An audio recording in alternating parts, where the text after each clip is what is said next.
आज पूरा देश, सारे न्यूज चैनल सिर्फ एक ही बात कर रहे हैं, सिर्फ एक ही स्टेट के बारे में बात हो रही है और वो कोई और नहीं, बिहार है। क्यों? क्योंकि बिहार ने कुछ ऐसा रिजल्ट ला के दिया है जो सारे एग्जिट पोल्स, सारी परसेप्शंस को धरी की धरी रख दी है। ये कोई क्लोज फाइट या कोई कांटे की टक्कर नहीं थी, ये एनडीए की सुनामी है। 243 में से 200 से ज्यादा सीटें लाना पूरे ऑपोजिशंस को साफ कर दिया है। 20 साल की एंटी इनकम्बेंसी, नीतीश जी का हेल्थ, सब बह गए। और दूसरी तरफ महागठबंधन, जहां पे कांग्रेस और महागठबंधन मिलकर 50 सीटें भी नहीं ला पाई, ये क्या दर्शाती हैं? और सबसे जरूरी सवाल ये है कि 2025 के इस चुनाव में सबसे बड़ा किंग मेकर है कौन? आप सोच रहे होंगे नीतीश कुमार, मोदी जी या चिराग पासवान, लेकिन नहीं, मैं उनकी बात कर रहा हूं जो चैनल्स में दिखाए ही नहीं जा रहे, महिला शक्ति। इस बार बिहार में एक नया MY फैक्टर आया है, वो आरजेडी वाला MY नहीं, इस बार MY महिला एंड यूथ। आप स्टैटिस्टिक्स देखिए, रिकॉर्ड ब्रेकिंग 71.6% महिलाओं ने वोट डाला है, ये 0.9% मर्दों से भी ज्यादा है, और उनका वोट सीधा एनडीए को ज्यादा दिखता है।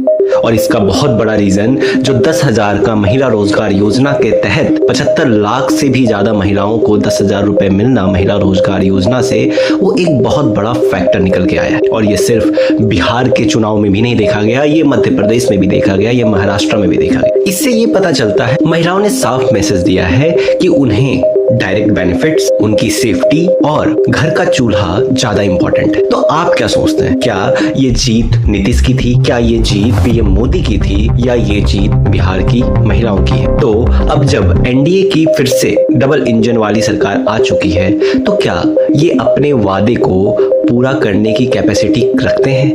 क्या ये जो लाइफ से भी लार्जर इन्होंने वादे कर रखे हैं, जो अपने मैनिफेस्टो में इन्होंने डाल रखा है, क्या इन वादों को ये पूरा कर पाएंगे? इनके वादे कुछ ऐसे थे कि ये 1 करोड़ महिलाओं को लखपति दीदी बनाएंगे, ये 1 करोड़ यूथ को जॉब्स देंगे, या तो सरकारी या प्राइवेट, और बिहार में 7 नए एक्सप्रेसवेज दिए जाएंगे। और सबसे बड़ा वादा गरीबों के लिए LKG से PG तक सारा एजुकेशन फ्री रहेगा। तो कुछ ऐसे वादे जो पूरा करना असंभव सा लगता है।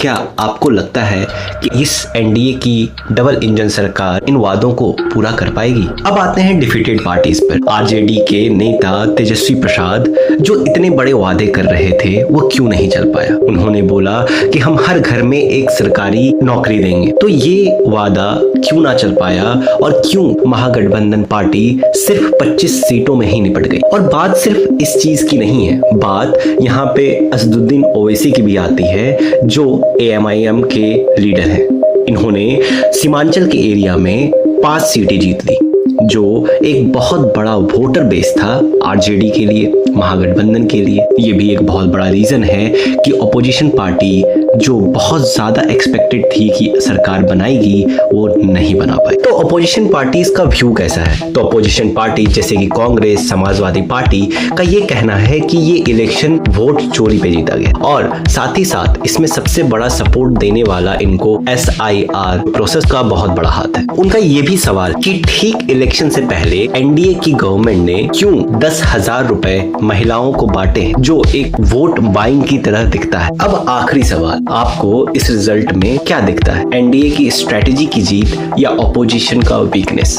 और क्या ऑपोजिशन के इस वोट चोरी के आरोप में आपको कुछ भी सच दिखाई देता है? कमेंट कीजिए नीचे। Thank you.